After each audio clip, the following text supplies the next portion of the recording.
Gracias, Rey. Damos gracias al Rey, amén. Gracias, Señor.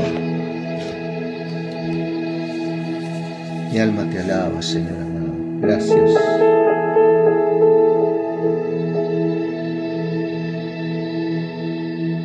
Tu presencia, Dios.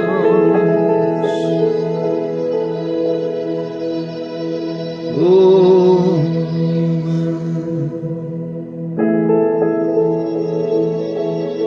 tu presencia, Dios.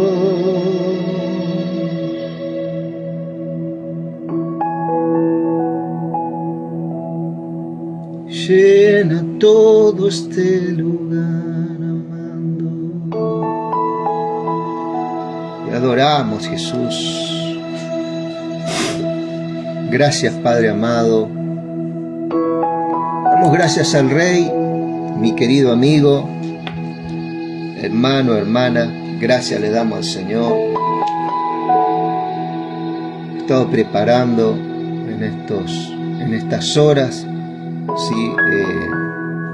Lo que es la parte de la profecía de Ezequiel. En este caso, capítulo 30. En la madrugada estuvimos mirando Ezequiel 29, ¿cierto?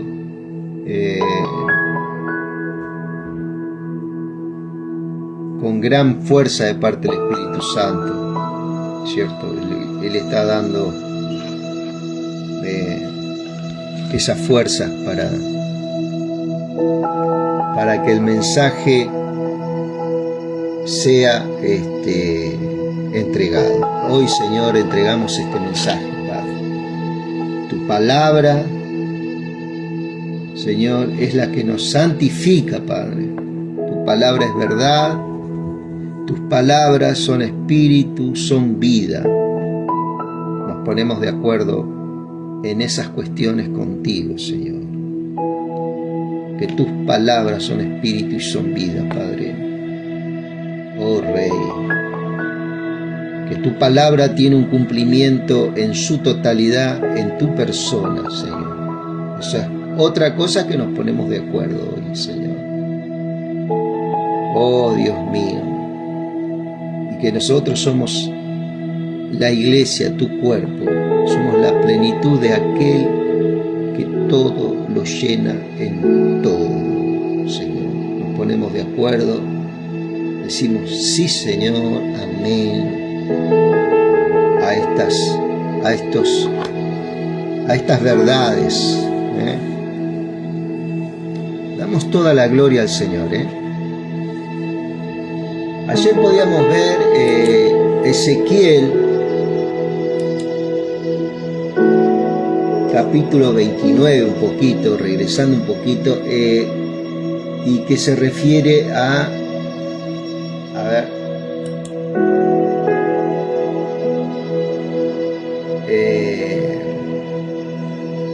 al juicio que Dios estaba emitiendo su juicio en toda esa región, ¿cierto? Primero con su pueblo,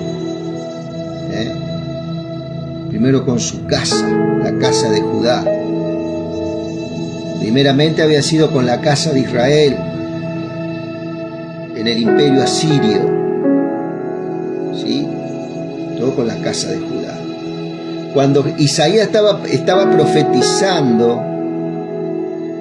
sobre el imperio asirio, ¿cierto? Que iba a tomar a Israel, también profetizó sobre el imperio asirio contra Egipto. Ya Egipto había entrado en un juicio también con el imperio asirio, 100 años antes. Pero ahora estaba lidiando, Babilonia estaba lidiando con Tiro, estaba lidiando con Etiopía, con Egipto. Eran potencias en ese momento, y la geopolítica estaba formada ya por estas potencias, ¿cierto? Pero acá podemos ver el poder de Dios, ¿sí?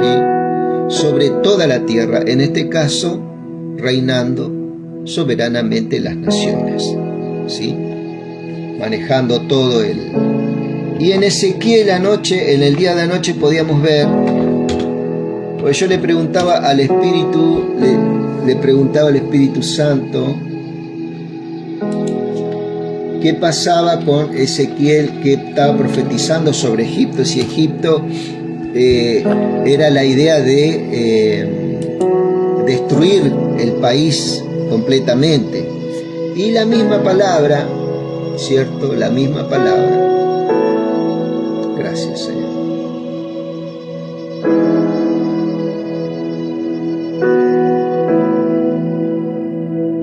Te adoramos, Señor amado. Hay unas palabras que en la madrugada de hoy estábamos mirando. Acá está, mira.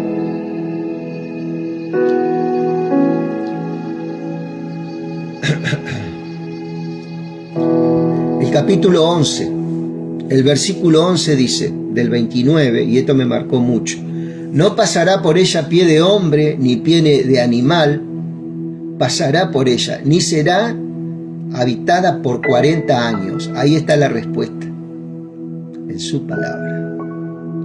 ¿Sí? Esto estamos hablando de Ezequiel 29, anda al video que quedó ahí en el Face.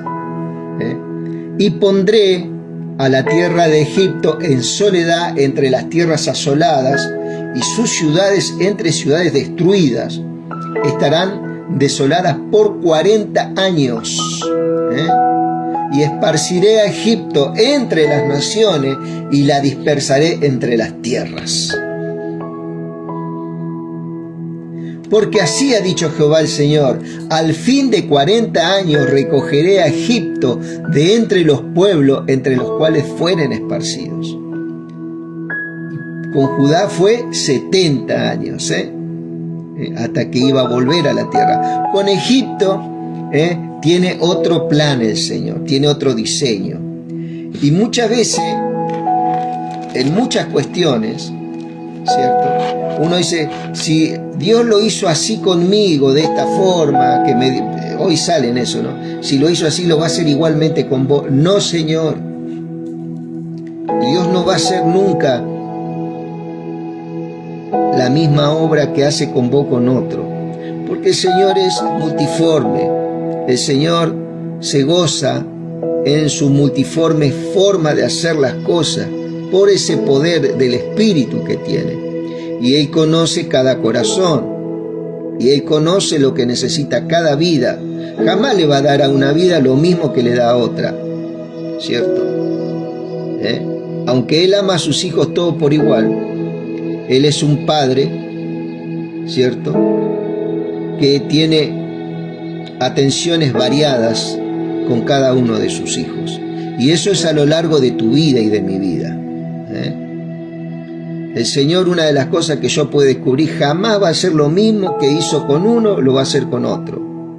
Dios lo hace de la misma, lógicamente que lo hace con el mismo amor, esa misma gracia, pero el producto es muy, muy, muy diferente. Tiene ciertas tonalidades y tiene ciertos detalles para hacer con uno y con otro. Eso es lo maravilloso que puede ver el Señor. Y acá lo hace con Egipto. Egipto, una nación, ¿cierto?, que en su momento fue semillero del mundo, donde Jacob con sus hijos corrió a Egipto en un tiempo de hambruna, fue cobijado. Egipto, podemos decir, que cobijó a José, aceptó la sabiduría de parte de Dios en un momento específico, que estaba pasando hambruna. Eso está allá por Génesis 36, 37, 38, hasta el 49 y 50, una historia hermosa.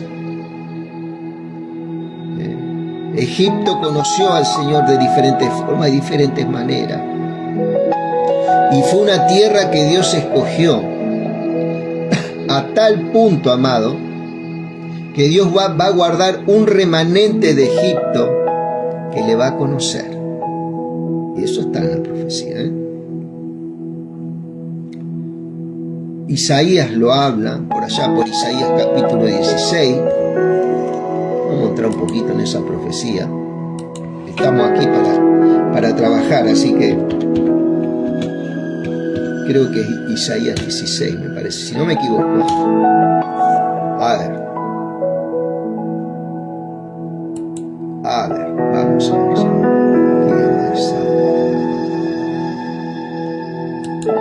Te damos gloria, Rey eterno.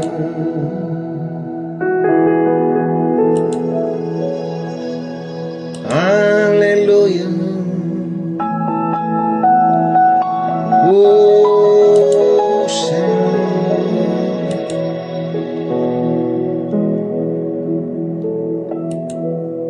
Te adoramos, Señor,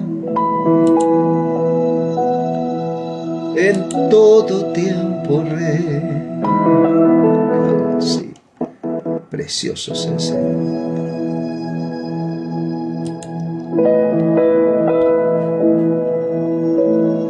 A ver, Señor. Acá estamos en Etiopía. Creo que está por acá. Sobre Egipto. Vamos a ver qué dice Isaías sobre Egipto. Esto acá está hablando 100 años antes, amado.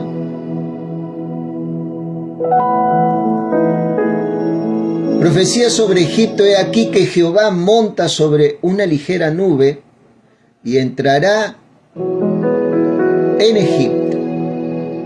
Esto es una profecía 100 años antes de la profecía de un cumplimiento, 100 años antes, ¿cierto? Que Dios acá ejecuta un juicio sobre Egipto en el reino de Asiria, cuando el reino de Asiria era potencia, Acá estamos hablando de otro contexto de la historia, ¿cierto?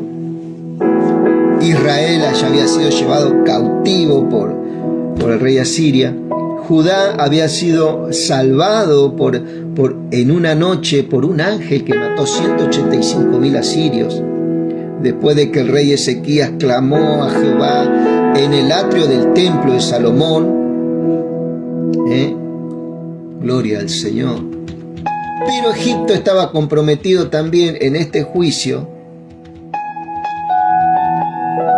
Y los ídolos de Egipto temblarán delante de él y desfallecerá el corazón de los egipcios dentro de ellos. Levantaré egipcios contra egipcios y cada uno contra su hermano, cada uno contra su prójimo, ciudad contra ciudad y reino contra reino. Esto me hace acordar mucho hoy en día al pueblo de Dios. El pueblo de Dios hoy está dividido, querido. No todos, pero gran parte. Está dividido, lamentablemente, por peleas, por protagonismo, por competencias. Y el Señor habla, un reino dividido no puede prevalecer ante ciertas circunstancias, aunque tenemos la victoria en Cristo Jesús.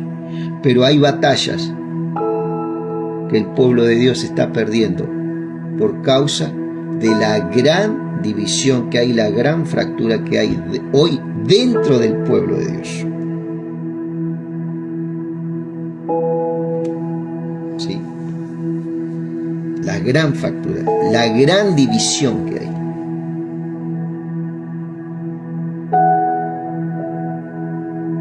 ¿Y de dónde se agarran mucho? Es necesario que haya disensión entre vosotros, sí, pero no pueden permanecer. Hoy en día, el pueblo cristiano está dividido.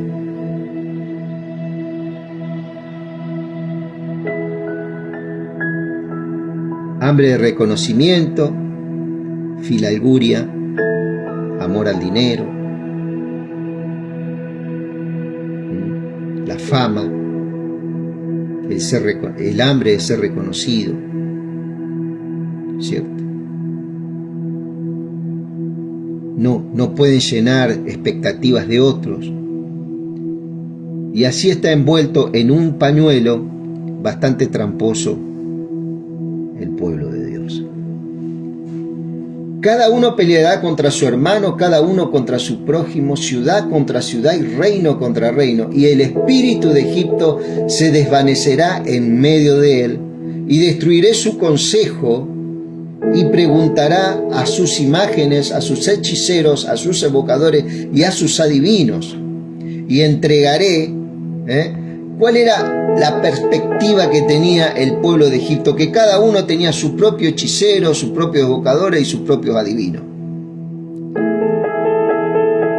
Y ni siquiera estos hechiceros, ni adivinos, ni evocadores se ponían a poner de acuerdo para que haya una unidad en el pueblo. Hoy en día, amado, ocurre algo muy, muy parecido en el pueblo del Señor.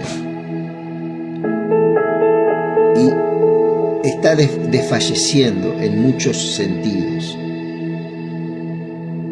¿Sí? Se le está dando lugar a cosas que no se le tienen que dar lugar. Por el orgullo, por muchas cosas.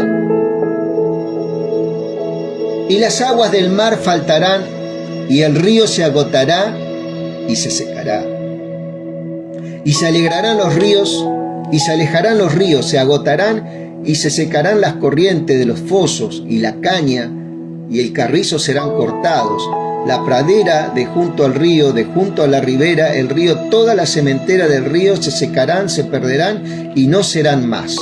Los pescadores también se entristecerán, harán duelo todos los que echan anzuelo en el río y desfallecerán los que tienden la red sobre las aguas. Los que labran lino fino y los que tejen redes serán confundidos, porque todas las redes serán rotas, y se entristecerán todos los que hacen viveros para peces. ¿Cuántas cosas, amado? Hay redes, ¿cierto?, en las cuales el pez llega, pero al estar rota, en poco tiempo se va. Porque hay una fractura dentro de ese cuerpo. El Espíritu Santo te habla. Ciertamente son necios los príncipes de Zoán. El consejo de los prudentes, los consejeros de Faraón se ha desvanecido. ¿Cómo diréis a Faraón: yo soy hijo de los sabios e hijo de los reyes antiguos? ¿Dónde están ahora aquellos sabios que te digan o te hagan saber qué es lo que Jehová de los ejércitos ha determinado sobre Egipto? Seguramente se acordaban en los tiempos de José, ¿cierto?, donde José pudo dirimir el sueño de las 7 vacas flacas y las 7 vacas gordas, por ejemplo. Hizo que Egipto prevaleciera en tiempos de hambruna que se había desatado en toda la región. Entre ellos estaba Israel, estaba Filistea, había muchos pueblos, Moab, Amón, ¿sí? Y todos corrieron a Egipto. Egipto vendía sus semillas, y gracias al acopio de 7 años, amado. 7 años significa perfección, plenitud. Se han desvanecido los príncipes de Zoán, se han engañado los príncipes de Memphis, engañaron a Egipto, los que son de la piedra angular de la familia, de la élite, ¿no? Jehová mezcló espíritu de vértigo en medio de él, e hicieron errar a Egipto en toda su obra. En algunas otras, espíritu de estupor, espíritu de miedo, pánico. Egipto en toda su obra, e hicieron errar a Egipto en toda su obra, como tambalea el ebrio en su vómito, y no aprovechará a Egipto cosa que haga la cabeza o la cola, la rama o el junco. En aquel día los egipcios serán como mujeres, porque se asombrarán y temerán en la presencia de la mano alta de Jehová de los ejércitos, que él levantará contra ellos.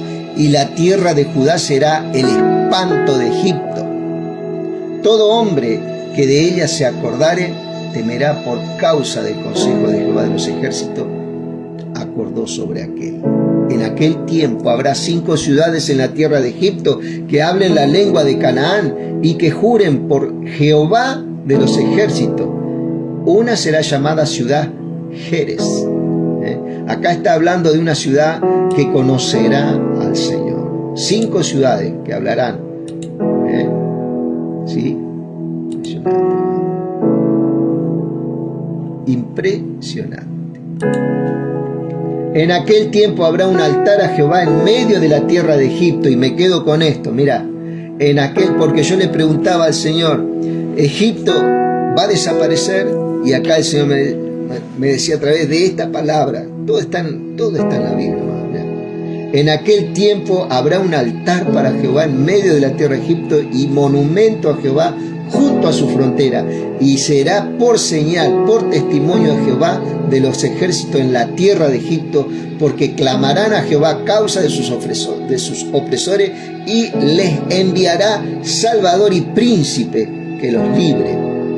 Y Jehová será conocido de Egipto, y los de Egipto conocerán a Jehová en aquel día, y harán sacrificio de oblación, harán voto a Jehová y los cumplirán. Y herirá Jehová a Egipto, herirá y sanará, y se convertirán a Jehová, y les será clemente, y los sanará. ¿Qué es lo que va a herir el Señor? La división, amado. ¿Qué es lo que va a herir el Señor? La fragmentación. ¿Qué es lo que va a herir el Señor? La división. ¿Cierto? Eso es lo que va a herir en este tiempo. Y el que está anexado en esa fragmentación, en esa división, puede llegar a sufrir pérdida. Eso es lo que viene a herir el Señor. ¿Sí? Porque Él quiere que seamos uno en Cristo Jesús. En aquel tiempo Israel será tercero con Egipto, con Asiria, para bendición en medio de la tierra. Porque Jehová de los ejércitos los bendecirá, diciendo, bendito el pueblo mío Egipto, y del asirio, obra de mis manos, e Israel mi heredad. Bendito el pueblo mío Egipto, y el asirio, obra de mis manos, e Israel mi heredad. Eso está hablando del día que va a venir, el milenio, amado. Esto decía Isaías. Ahora vamos a ver qué dice Ezequiel. ¿Qué dice Ezequiel 29 sobre Egipto? Profecía también que está en línea con Jeremías 46. Esto, Jeremías 46 y todo lo que es Ezequiel 28, 29, 30, 31 y 32 está en línea, porque esto sí ocurre 100 años después de lo que profetizó Isaías. ¿Sí? Acordate que Ezequiel estaba profetizando en la cautividad y Jeremías estaba profetizando en Judá. Ya Judá estaba en su fase que el Señor había ejecutado un juicio.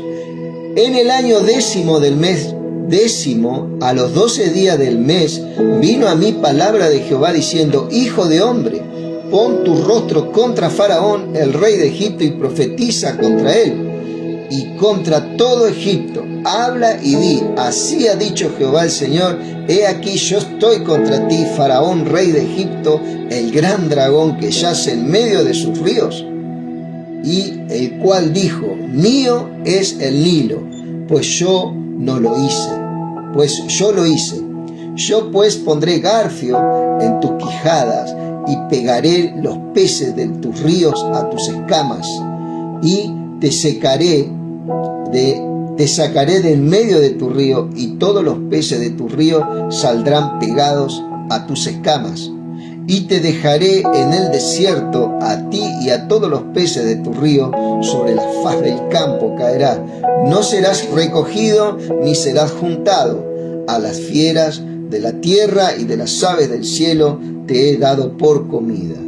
Y sabrán todos los moradores de Egipto que yo soy Jehová, por cuanto fueron bácula de caña a la casa de Israel. Cuando te tomaron con la mano te quebraste y le rompiste todo el hombro, y cuando se apoyaron en ti te quebraste y le rompiste los lomos enteramente. Esto está hablando después, cuando Israel corre a Egipto, ¿cierto?, para que los proteja de los asirios. Y lo vuelve a repetir Egipto con Judá, cuando corre Judá a Egipto, ¿cierto?, de que venían para que los defendieran de los babilónicos, 100 años ahora, que es este tiempo que estamos hablando.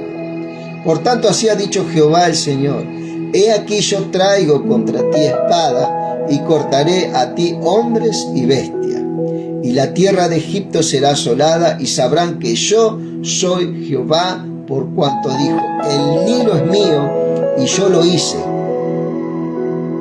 Por tanto, he aquí yo estoy en contra de ti, en contra de tu río, y pondré la tierra de Egipto en desolación, en soledad del desierto, desde Migdol hasta Sebené, hasta el límite de Etiopía.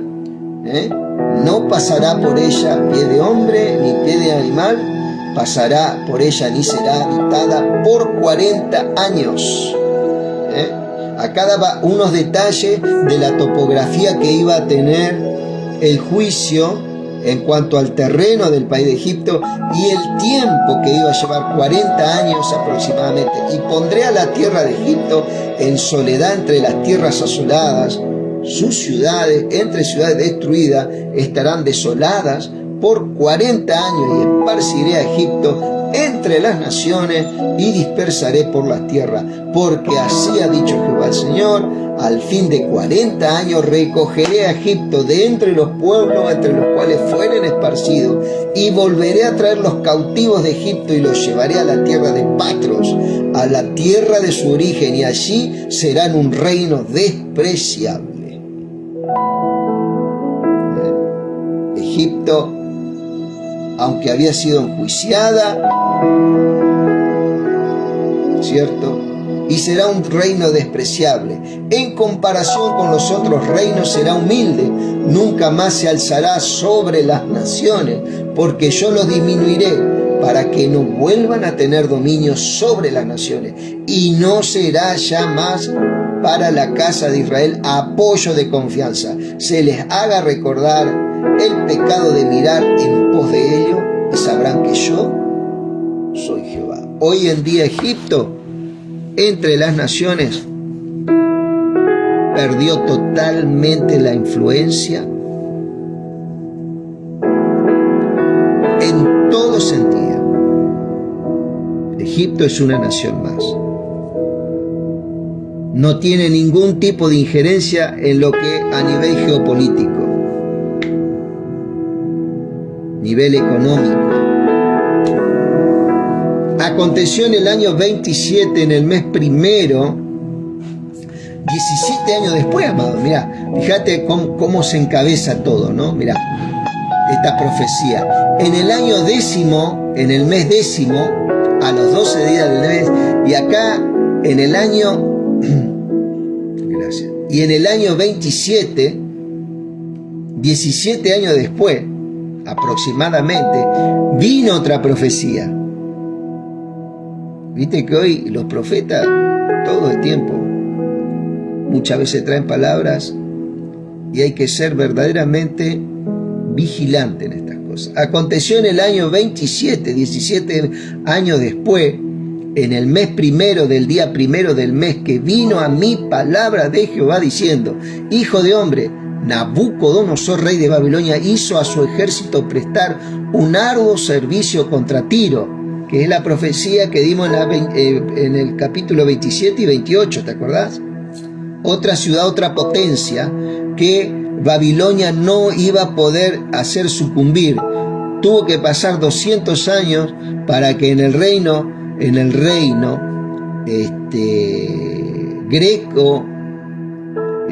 greco-medo, ¿sí? A ver, greco, en el reino griego, con este chico griego macedónico, ahí está, gracias Espíritu Santo.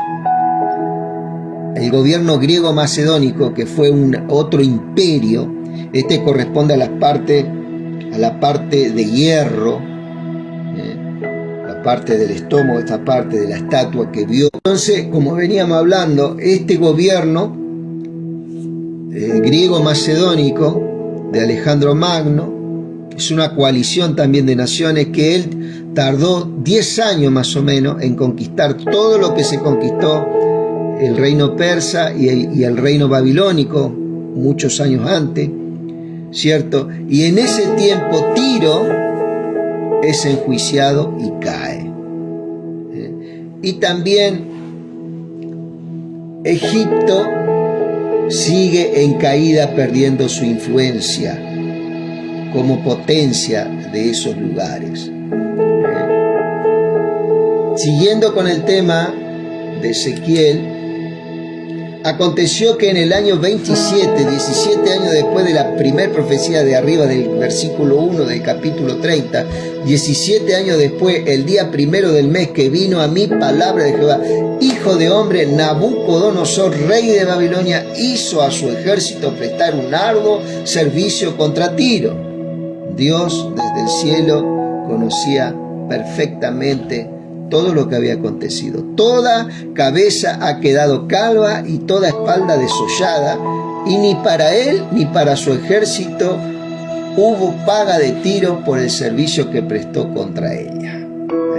Por tanto, así ha dicho Jehová el Señor: he aquí que yo doy a Nabucodonosor, rey de Babilonia, la tierra de Egipto, y él tomará sus riquezas, recogerá sus despojos, arrebatará botín y habrá paga para su ejército. Por su trabajo con que sirvió contra ella, le he dado la tierra de Egipto, porque trabajaron para mí, dice Jehová el Señor. Pensar que todo esto tuvo que haber sido para el pueblo de Dios, como en el tiempo de Moisés, ¿te acordás? Que capturaban el botín y se los quedaban ellos. Sin embargo, acá el Señor tuvo que despertar naciones que adoraban a otros dioses. Pero el Señor le da la paga. ¿Y cuál es la paga de este Nabucodonosor? El botín, ¿cierto? El botín, todas las riquezas, toda la influencia que tenía Egipto pasa a manos de Babilonia, por lo que había trabajado cuando tomó la ciudad de Tiro. En aquel tiempo haré retoñar el poder de la casa de Israel, y abriré tu boca en medio de ellos, y sabrán que yo soy Jehová. ¿Cierto? Acá está hablando ya del tiempo que se están cumpliendo los 70 años, amado. Estaba ya por mitad, el pueblo, mitad, un poquito más del cumplimiento de los años de cautividad al cual se estaba refiriendo esta profecía. ¿Cierto? Qué importante, amado, tener este conocimiento, que no es un dato menor. Hoy estuvimos trabajando un poquito la estructura expositiva de Ezequiel 30. Podemos observar la siguiente estructura en Ezequiel 30, ¿cierto? Una breve introducción establece el contexto del mensaje profético, una palabra del Señor contra Egipto. Lamento y descripción de la calamidad venidera. Esta sección central detalla el juicio que vendrá sobre Egipto y sus aliados. Se caracteriza por uso de exclamación ay, por ejemplo. Esto está en Ezequiel 32. El lamento, descripción de calamidad en Ezequiel 33 al 19, ¿cierto? El título, el encabezado, está en el 31 y 2. Generalmente en la Biblia siempre el encabezado era el título. El título que vemos nosotros en la Biblia puesto con letras negritas no son títulos inspirados. No nos dejemos guiar con esto, ¿cierto? Una de las cosas que nosotros tenemos que aprender de a poquito es que el título del encabezado, generalmente ahí es donde se está tratando el tema. Imágenes de guerra y destrucción, espada, matanza, terror de ciudades desoladas. Esa espada y esa matanza, ¿qué era lo que derramaban? Sangre. Era el elemento que retribuía y satisfacía la ira. ¿Sí? Por eso Cristo tuvo que venir en cuerpo y tuvo que morir de la muerte que murió. Y el sacrificio de Cristo fue lo que consumó y satisfizo al Padre. Mientras tanto, su espada no paraba de cortar y de derramar sangre en las naciones, ¿cierto?, en las cuales su justicia hacía y manifestaba. Mención de los aliados de Egipto, así como Etiopía, Fut, Lut, toda Arabia, Libia y los hombres de la tierra aliada. Esto amplía el alcance del juicio, cuando se nombra así generalmente estos pueblos. Énfasis en la intervención divina, porque así ha dicho Jehová el Señor. Se repite para subrayar que esta calamidad es decretada por Dios. Esto está en Ezequiel 36 al 10. Destrucción de los ídolos y el cese del orgullo de Egipto, un tema recurrente en los juicios contra las naciones. Menciones específicas de ciudades egipcias: Migdol, Asuán, Tabne, Pisebet, On, Teba, Menfis, Nof, Pelucio, Bubastis, que es Aben. Esto está en Ezequiel 30, 14 al 17. Esto hace el juicio más concreto y palpable. Después la profecía del faraón y su brazo quebrado. Esta es una profecía dirigida al faraón y al símbolo de su poder militar, ¿cierto?, que subyugaba también naciones. Bueno, acá el juicio es contra el poder militar de Egipto, ¿cierto? Su brazo es quebrado, ¿cierto? Imagen del brazo quebrado representa la pérdida de poder y la incapacidad de defenderse. Un pueblo que queda indefenso.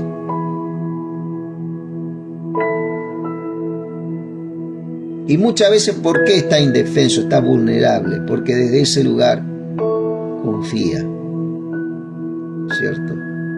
Comienza una búsqueda de confianza en esos ídolos que ya no están más, pero muchos egipcios conocieron al Señor.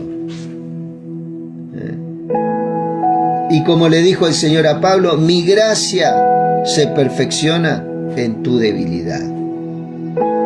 Imagen del brazo quebrado, dice, promesa de fortalecer el brazo del rey de Babilonia.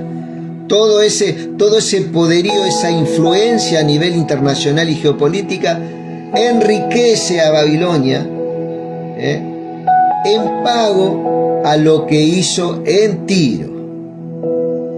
Dios justo, un Dios que paga por el servicio.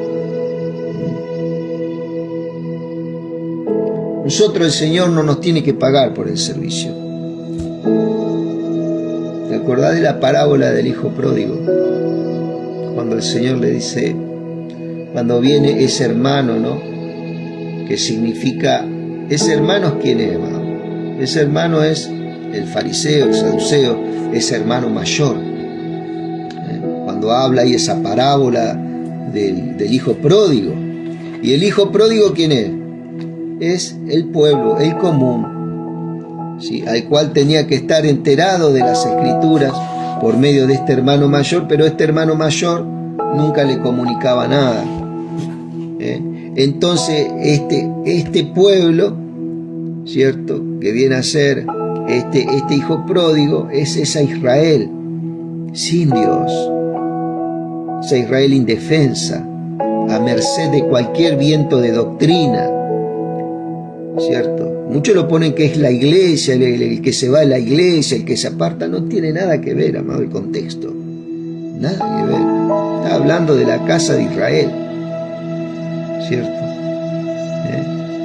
Que rechaza la gracia de Dios.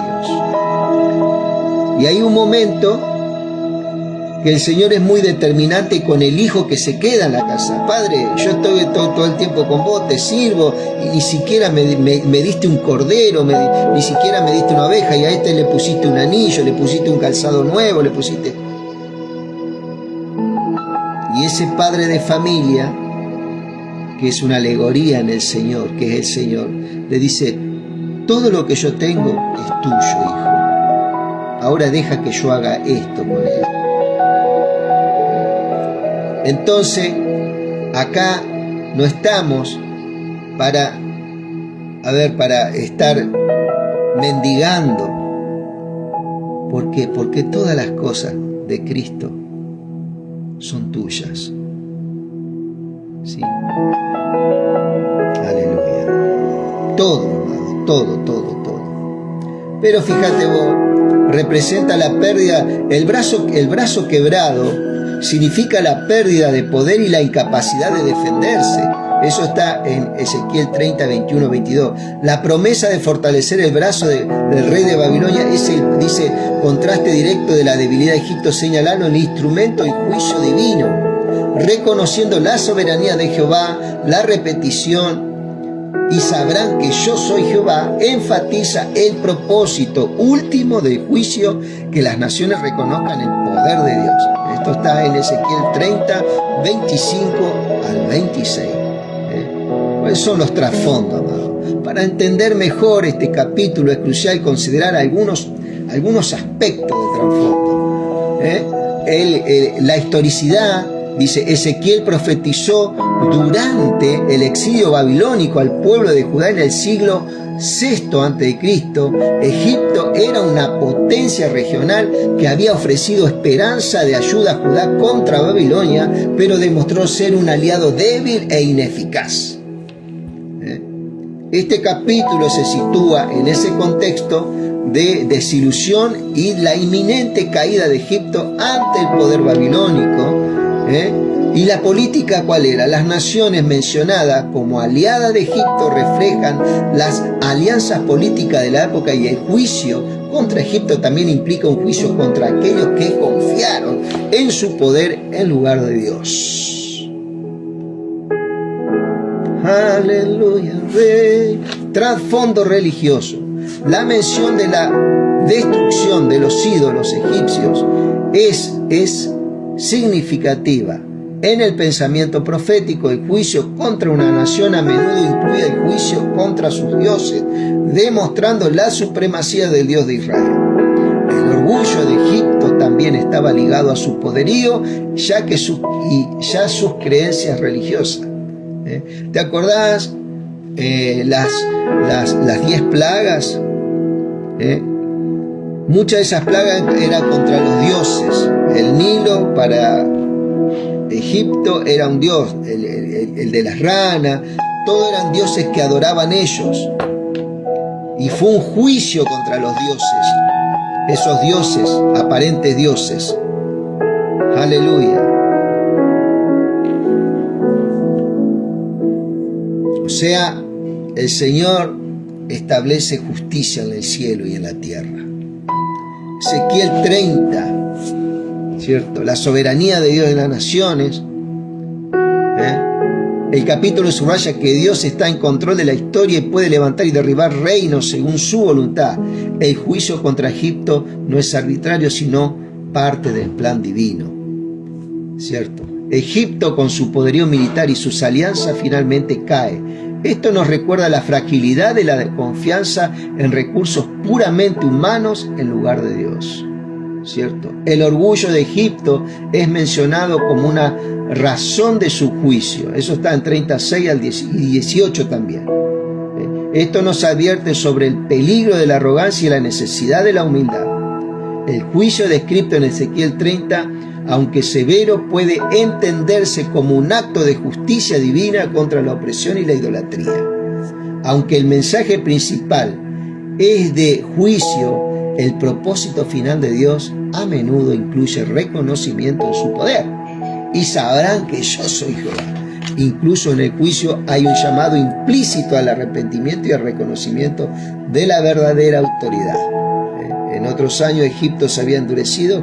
Bueno, acá hay un remanente, ¿cierto? Podemos reflexionar sobre quién depositamos. ¿Cuál es el mensaje para hoy en día, ¿no? Un pequeño sobre dónde depositamos nuestra confianza hoy en día. ¿Poder político? ¿Económico? ¿Tecnológico? recordar que la verdadera seguridad se encuentra en Dios, también podemos considerar las consecuencias del orgullo a nivel personal y colectivo. ¿Sí?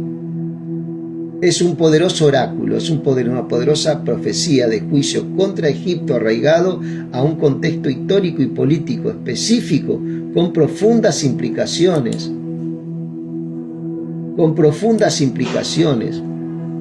Aleluya, Jesús. ¿Dónde estamos? Teológica sobre la soberanía de Dios, la fructibilidad del poder humano y las consecuencias del orgullo. Su riqueza simbólica y su estructura expositiva clara lo convierten en un pasaje significativo para el estudio bíblico y para la reflexión homilética.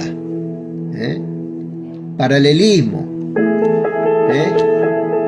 y respaldo bíblico. Esto también lo estuvimos mirando un poquito.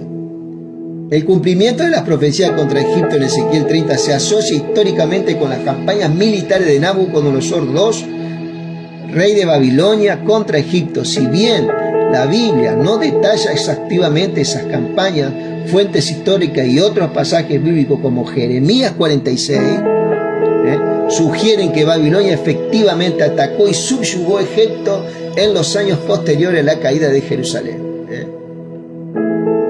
La debilidad de Egipto, la profecía del brazo quebrado de Faraón 30:21 simboliza la pérdida del poder militar de Egipto frente a Babilonia. Históricamente Egipto no pudo evitar la expansión babilónica en la región. Así que esta es una guerra de influencia, amado.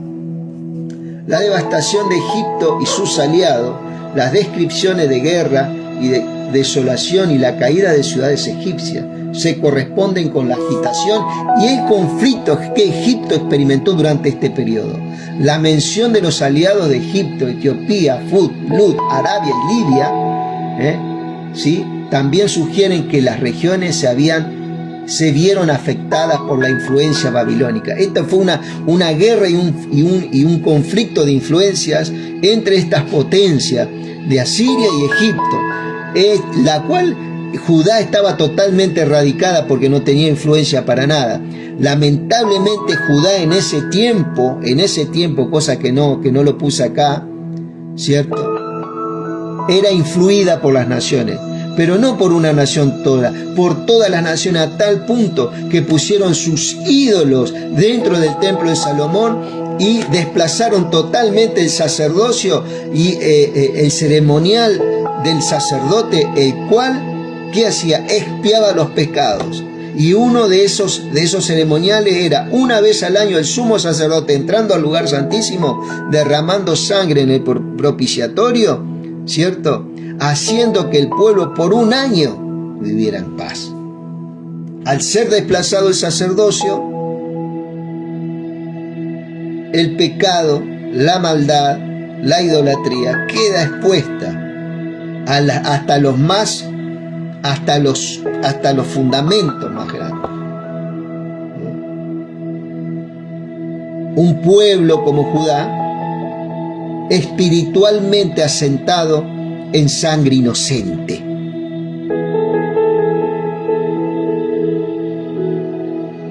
Haciendo que las tinieblas construyan sus estructuras de poder bajo la influencia cultural de otras naciones. Pobre Judá, antes era una influencia, ahora se prostituía con cualquier tipo de doctrina que viniera. Agoreros, místicos, gnósticos, brujos, encantadores, se juntaban con sus profetas. Y sus profetas, muchos falsos, profetizaban en contra de los profetas de Dios que él levantaba. Eso es harina de otro costal. Sigamos adelante. El reconocimiento, el propósito final de los juicios.